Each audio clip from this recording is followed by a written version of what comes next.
당근마켓이 위험하다는 영상을 봤습니다. 높은 기업 가치로 투자를 받긴 했는데 정작 1년 사이 DAU, 일간 활성화 사용자 수죠. 성장 지표에는 변함이 없고 그 상태에서 매출 또한 늘리기가 쉽지 않을 거라는 이유죠. 마차가 매각이 된다고 합니다. 창업자의 엑싯을 위한 매각이 아니라 돈이 없어서 이전 밸류의 10분의 1 가격으로 매각을 한다고 합니다. 개발자의 시선으로 두 회사를 봐볼게요. 당근마켓은 개발자 초봉이 6천만 원이 넘는 걸로도 유명했었죠.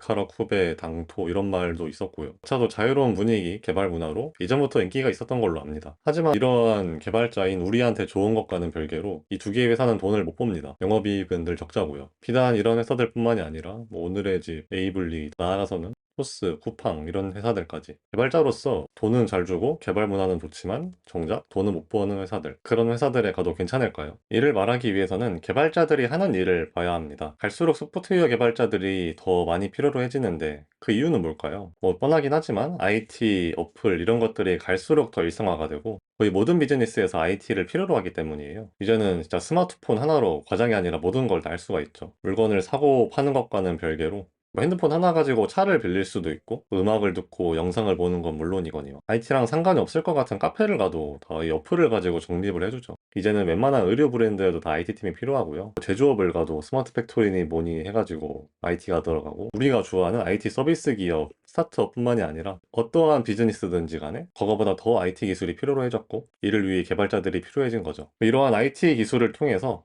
회사들은 언제든지 고객들과 연결될 수 있습니다. 연결까지는 괜찮은데 고객들이 사실 바보가 아니잖아요. 이유가 있어야지 뭐 어떤 회사의 어플이나 사이트를 쓸 거 아니에요. 그래서 우리가 아는 여러 가지들이 등장합니다. 어떻게든 마케팅을 때리고 쿠폰을 뿌려가지고 사람들이 들어오게 만들고 사람들이 들어올 요인을 준 다음에 인터랙션, 사용성을 좋게 만들고 장애가 없게 서비스를 구성합니다. 그 이후에는 뭐 컨텐츠 같은 걸 계속 보내주면서 사람들이 이탈을 못하게 막는 거죠. 이렇게 서비스들은 회사들은 고객을 모읍니다. 매출이 나면 좋지만 매출보다는 사용자들을 막 모으려고 합니다. 이렇게 고객이 늘어날수록 회사가 성장한다고 하죠. 카카오톡, 토스, 당근마켓, 쿠팡 각각 쓰는 이유는 다르지만 어쨌든 사람들을 많이 모아야 합니다. 어떠한 비즈니스든지 그 비즈니스 모델을 막론하고요. 그리고 우리 개발자들이 배우는 기술이라는 것도 결국에 이 고객들과 다 연결이 됩니다. 우리가 열심히 공부하고 일을 해서 만들려는 것도 다 사용성이 좋고 장애가 없는 서비스를 만들려고 하는 거죠. 예를 들면 저는 백엔드 개발자인데 백엔드 개발자의 능력을 평가하는 그 기준 중 하나가 이 트래픽을 다루는 능력이거든요. 내가 만든 API랑 데이터베이스 설계한 구조가 얼마나 많은 트래픽을 효율적으로 감당하느냐에 따라서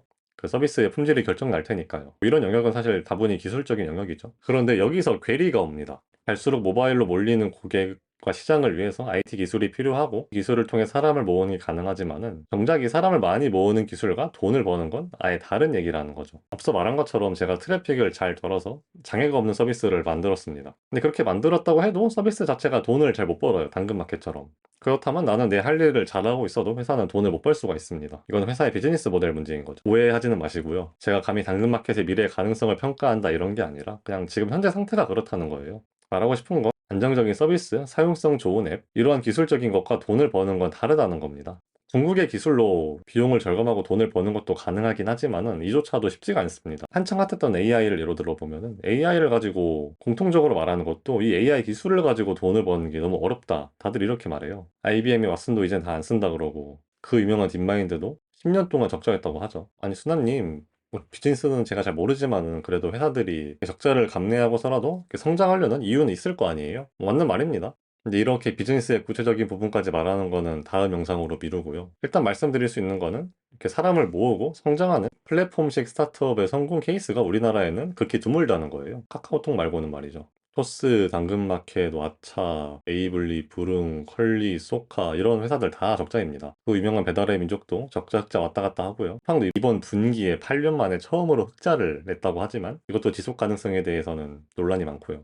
근데 뭐가 됐든 다 저보다 대단하신 분들이 창업해가지고 회사를 끌고 오신 거고 그 회사들이 그리는 비전이 있을 것이며 그거를 본 투자자분들이 투자를 해서 스타트업들은 적자에도 고객을 모으면서 계속 성장할 수 있었던 거죠. 그러다 요새 경기가 안 좋고 투자가 끊기니까 무너지는 회사도 조금씩 생기는 거고요. 여기까지 정리는 좀 됐을 겁니다. 개발 기술이 필요한 이유, 그리고 이를 통해 성장하려는 회사들, 그리고 성장과 돈을 버는 게 일치하지 않다는 것까지. 그럼 개발자로서 우리는 어떻게 해야 될까요? 잘 찾고 골라서 흑자인 스타트업에 가야만 할까요? 결론은 항상 똑같은데요. 이 역시 내가 보고자 하는 커리어에 따라서 달라집니다. 내가 만약 개발자로서 한 10년 넘게 일을 하는 거를 목표로 한다고 볼게요. 그렇다면 저에게 가장 중요한 거는 내 개발 실력을 쌓는 것이고, 내 개발 실력을 쌓을 수 있는 회사에 가는 겁니다. 그리고 제가 앞서서 계속 말한 회사가 돈을 버는 관점은 사실 딱 한 가지 때문에 중요합니다.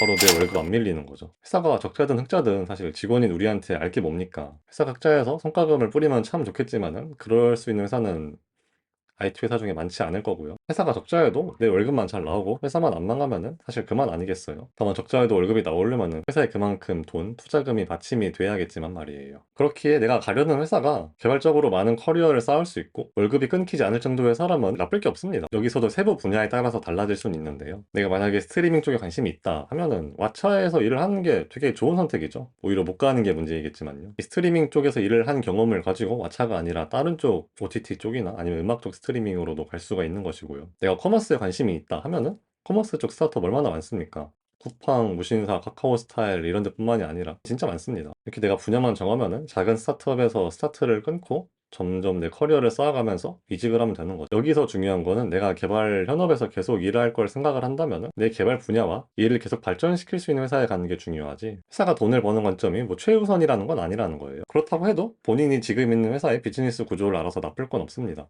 회사가 적자인데 투자금이 끊겨요. 그럼 회사 망하는 거거든요. 왓챠 같은 OTT 서비스를 예로 들면요. OTT 분야 자체가 출혈 경쟁이 너무 심합니다. 회사들 자체가 돈을 버는 회사들이 거의 없고요. 선결제를 받긴 하지만 선결제를 받기 전에 이미 회사들이 콘텐츠를 다 준비를 해놔야 되죠. 또한 콘텐츠들이 있다고 끝이 아니라 콘텐츠가 업데이트가 안 되면 사람들이 다 나갈 거잖아요.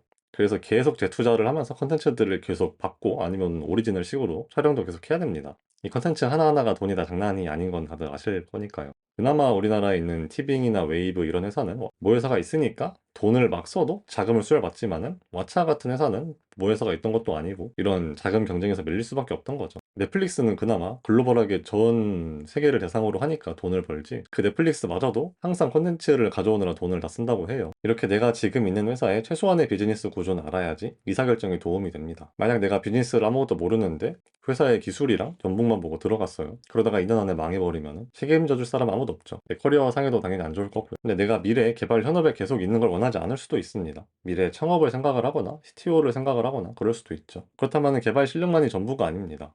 현 회사의 비즈니스 모델을 잘 알면서 이를 개발과 연결해서 적정선을 찾을 수 있어야 되니까요. 그리고 이럴 때는 돈을 좀 잘 버는 회사에 가는 게 아무래도 좋겠죠. 제가 적자를 내는 스타트업 위주로 많이 말을 하긴 했지만은 돈을 잘 버는 IT 회사도 엄청나게 많습니다. 투자를 2조 원이나 받고 영업이익을 내는 야놀자 같은 회사도 있고 무신사도 있고요. 그리고 우리가 좋아하는 최신 문화의 그런 서비스 스타트업이 아니어도 솔루션 회사라든지 B2B 회사라든지 괜찮은 스타트업 엄청나게 많습니다.